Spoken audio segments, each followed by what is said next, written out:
তোরা আমি এখানে ছিমের বিচিগুলো ভিজিয়ে রেখেছি রাতে, এখন সুন্দর করে ফুটে নেব। এই যে এভাবে ফুটে নিয়ে তারপরে একটা নতুন রেসিপি করব। আপনারা প্লিজ পুরো ভিডিওটা দেখতে থাকুন।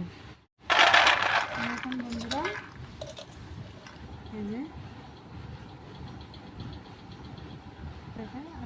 বন্ধুরা আমার ছোলা হয়ে গেছে। বন্ধুরা রাখি কিচেন 10কে আপনাদেরকে স্বাগত। আমি একটা নতুন রেসিপি নিয়ে এসেছি। এই যে ছিমের বীজগুলো আমি ছাড়িয়ে নিয়েছি, এখন এগুলো আলু, পুঁই শাকের ডাঁটা আর ছিমগুলো প্রেসার কুকারে দিয়ে দিয়েছি। দিয়ে দিলাম একটু পেঁয়াজ কুচি,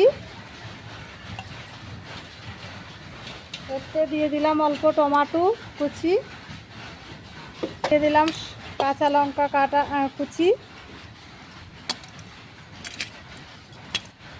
এতে দিয়ে দিলাম পরিমাণ মতো হলুদ, দিলাম পরিমাণ মতো নুন,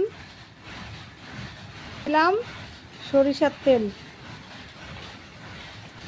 এতে দিয়ে দিলাম একটু আদা বাটা, রসুন বাটা, জিরে বাটা, ধনে বাটা আর তেজপাতা এতে দিয়ে দিলাম।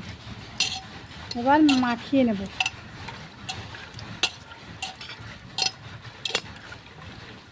এভাবে নিরামিষ তরকারি, নিরামিষ সবজি এভাবে তৈরি করলে দারুণ লাগে প্রেসার কুকারে।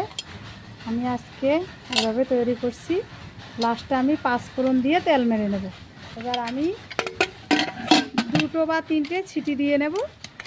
দেখুন বন্ধুরা, আমি সর্ষের তেল দিয়ে দিয়েছি, এতে আমি পরিমাণ মতো 5 ফোড়ন দিয়ে দিয়েছি। একটু দেখাই। এই দেখুন বন্ধুরা, আমার এই রেসিপিটা তৈরি হয়ে গেছে একদম শর্টকাটে প্রেসার কুকারে। সব উপকরণগুলো আমি সব এখানে দিয়ে দিয়েছি। এখন আমি লাস্ট একটু 5 ফোড়ন দিয়ে আমি একটু ফোড়ন দিয়ে নেব। 5 ফোড়ন দিয়ে এবার এখান থেকে তুলে এভাবে একদম শর্টকাটে নিরামিষ প্রেসার কুকারে একদম শর্টে তৈরি করে নেবেন বন্ধুরা। এই যে দেখুন, এবার আমি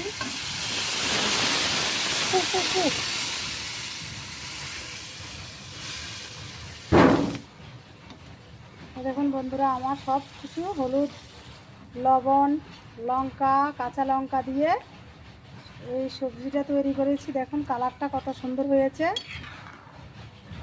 খুব ভালো, দারুণ লাগে এভাবে নিরামিষ খেতে। যদি ভালো লাগে বন্ধুরা ভিডিওটা, তাহলে পুরো ভিডিওটা দেখবেন। যদি ভালো লাগে লাইক, শেয়ার, কমেন্ট, সাবস্ক্রাইব করে দেবেন। ধন্যবাদ।